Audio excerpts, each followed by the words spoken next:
Si Ron Kovic ay isinilang noong ika-4 ng Hulyo, mismong araw ng kalayaan ng Amerika. Lumaki siya sa isang tahimik na lugar, napapaligiran ng mga ideal ng kalayaan at paghahanap ng kaligayahan.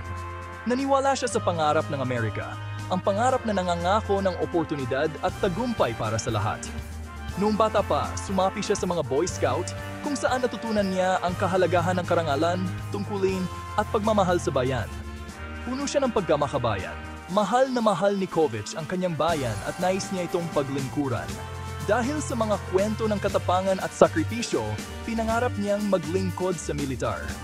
Pagkatapos ng high school, agad na nagpatala si Kovic sa Marines, desididong baguhin ang mundo.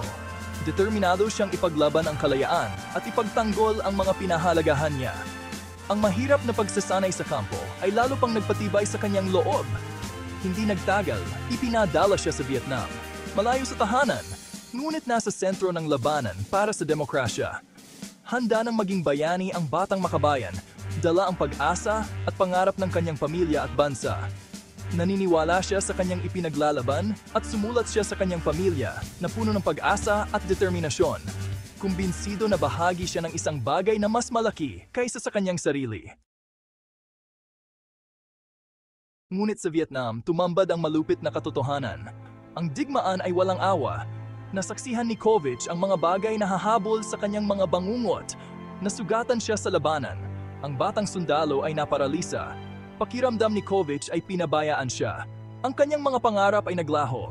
Bumalik siya sa piling ng kanyang pamilya, ngunit iba na siya. Ang Amerika ay hindi na katulad ng dati.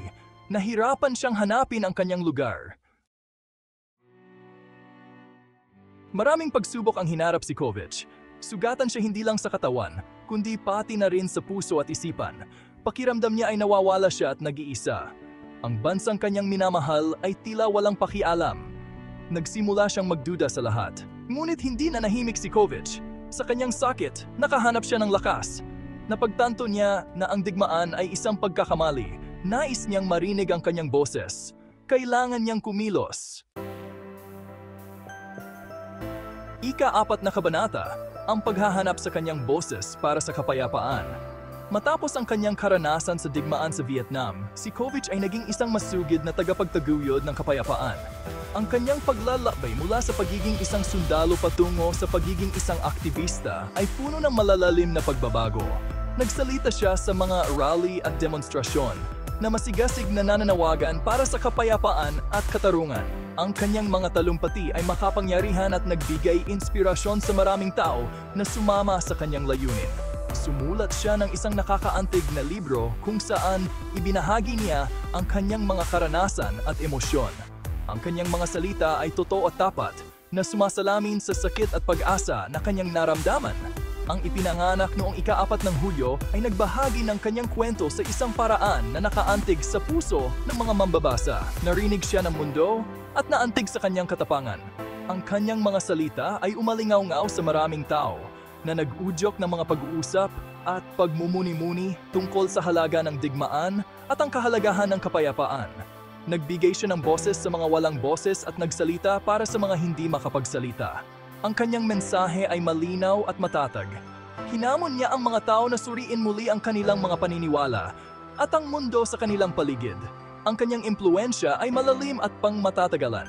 Siya ay naging simbolo ng kapayapaan na sumisimbolo sa pakibaka at pag-asa para sa isang mas magandang mundo. Ang kanyang presensya ay nagbigay inspirasyon sa marami na ipagpatuloy ang pakikipaglaban para sa katarungan. Hindi pa tapos ang kanyang laban. Ang dedikasyon ni Ron Kovic sa kapayapaan at katarungan ang patuloy na nag-udyok sa kanya at nanatili siyang isang masugid na tagapagtaguyod ng pagbabago. Ika-5 kabanata, isang pamana ng katapangan at malasakit. Ang kwento ni Ron Kovic ay isang inspirasyon. Ang kanyang paglalakbay mula sa pagiging isang sundalo patungo sa pagiging isang tagapagtanggol ng kapayapaan ay nagpapakita ng katatagan ng espiritu ng tao. Ginawa niyang determinasyon ang kanyang sakit. Matapos siyang maging baldado sa digmaan sa Vietnam, nakahanap siya ng bagong layunin sa buhay. Inialay niya ang kanyang buhay sa kapayapaan. Sa pamamagitan ng kanyang mga talumpati at aktivismo, siya ay naging sinag ng pag-asa para sa marami. Ipinaglaban niya ang mga karapatan ng mga veterano, hindi siya tumigil sa pakikipaglaban. Ang pamana ni Kovic ay nabubuhay. Ang kanyang walang humpay na pagsisikap ay nagbigay pansin sa mga paghihirap ng mga veterano. Pinapaalahanan niya tayo sa tunay na halaga ng digmaan. Ang kanyang mga karanasan at sakripisyo ay nagbibigay diin sa malalim na epekto ng labanan. Tinuruan niya tayo ng katapangan at katatagan. Ang kanyang lakas ng loob sa harap ng kahirapan ay isang aral para sa ating lahat. Binibigyan niya tayo ng inspirasyon na ipaglaban ang isang mas magandang mundo. Ang kanyang mensahe ay umalingaw-ngaw sa puso ng mga tao, bata man o matanda, na nananawagan sa atin na magtulungan para sa kapayapaan at katarungan. Ang kanyang boses ay naririnig pa rin hanggang ngayon. Sa pamagitan ng kanyang mga salita at gawa, ang pamana ng katapangan at malasakit ni Ron Kovic ay patuloy na nabubuhay.